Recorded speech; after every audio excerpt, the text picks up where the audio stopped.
লাইফটাকে জটিল বানাবেন না। অল্প কয়েকদিনের দুনিয়া এমনিই কেটে যাবে। এটা ওই দিকে যেন না ঠকি, ওইটা খেয়াল রাখবে। ওইখানে ঠকলে সব শেষ, আমও শেষ, সালাও শেষ।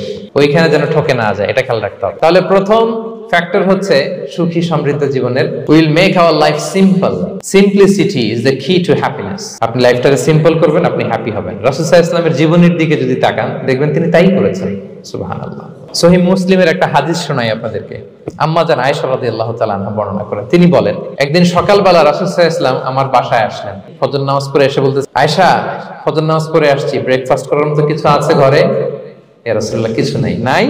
ঠিক আছে, আই এম ফাস্টিং। যাও, আমি রোজা রাখলাম, রোজার নিয়ত করলাম।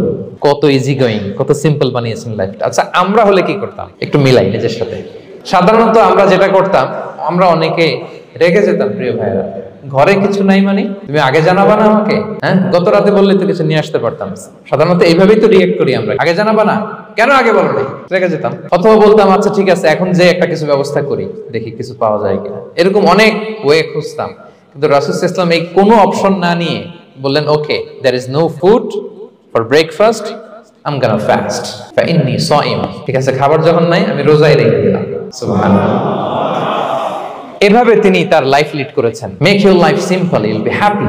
জটিল না করে সহজ করুন, আপনি হ্যাপি। আমাদের অনেকের এই মানসিকতা আছে, অন্যের প্রাইভেট বিষয় নিয়ে কখনো আপনি নাক গলাতে পারবেন না। কারো প্রাইভেসিতে আপনি ইন্টারফেয়ার করবেন না, কারো প্রাইভেট স্পেসে আপনি ইন্টারফেয়ার করবেন না। এটা খুব বাজে একটা স্বভাব, এটা ইসলাম হারাম করে দিয়েছে।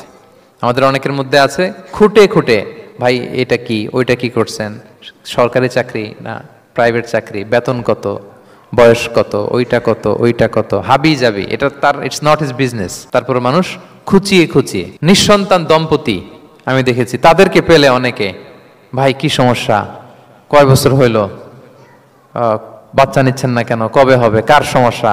আপনার সমস্যা না ভাবির সমস্যা। বেটা তোর কি সমস্যা এটা বল। একজন নিঃসন্তান দম্পতি তারা কি স্ট্রাগলের মধ্য দিয়ে যায় আপনি জানেন?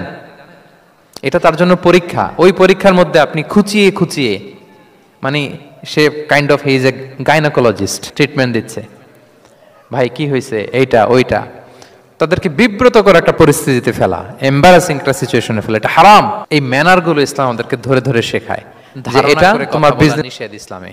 ওয়া ইন্না যান্না লা ইউগনি মিনাল হাক্কি শাইআ। আল্লাহ বলেন, ধারণা কখনো সত্যের বিকল্প হতে পারে না। আপনাকে সত্যটা জেনে বলতে হবে। আমরা এরকম সমাজে অনেক করি, অনেক।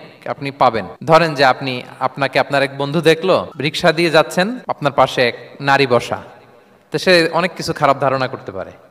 এরকম হয় না সমাজে? এমন হতে পারে যে আপনি আপনার ছোট বোনকে নিয়ে বেরিয়েছেন, হতে পারে না? কিন্তু আপনি তো একটা ধারণা করে ফেললেন অন্য কিছু। বা আপনার ভাগ্নিকে নিয়ে বের হয়েছেন, আপনার খালাকে, আপন খালাকে নিয়ে বেরিয়েছেন কোনো কাজে, ডাক্তারের কাছে, কিছু একটা হতে পারে। কিন্তু তাকে দেখেই আমি এদিক সেদিক বলতে আরম্ভ করলাম যে ওকে তো দেখছি এরকম এরকম এরকম। আছে না নাই?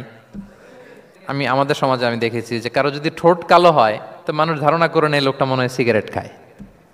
কিন্তু সিগারেট সেবন করা ছাড়াও কারো ঠোঁট কালো হতে পারে কি পারে না বলেন? এই যে এগুলো সমাজে প্রচলিত। বিয়ে করার পর পর ইমিডিয়েট যদি কেউ একটা গাড়ি কিনে বা হুন্ডা কিনে, এটা কি বলে বলেন তো? এই বোধহয় শ্বশুর বাড়ি থেকে যৌতুক নিয়ে আসছে। দেখছেন, এরকম ভুরি ভুরি আপনি সমাজে পাবেন। আন্দাজে ধারণার উপরে আমরা অনেক কথা বলে ফেলি, কিন্তু নিশ্চিত না হয়ে আপনি কোনো কমেন্টসে যেতে পারবেন। কেউ যদি আল্লাহর সৃষ্টি নিয়ে চিন্তা করে, সেটা সারা রাত তাহাজ্জুদের সালাত অফার করার চেয়ে উত্তম।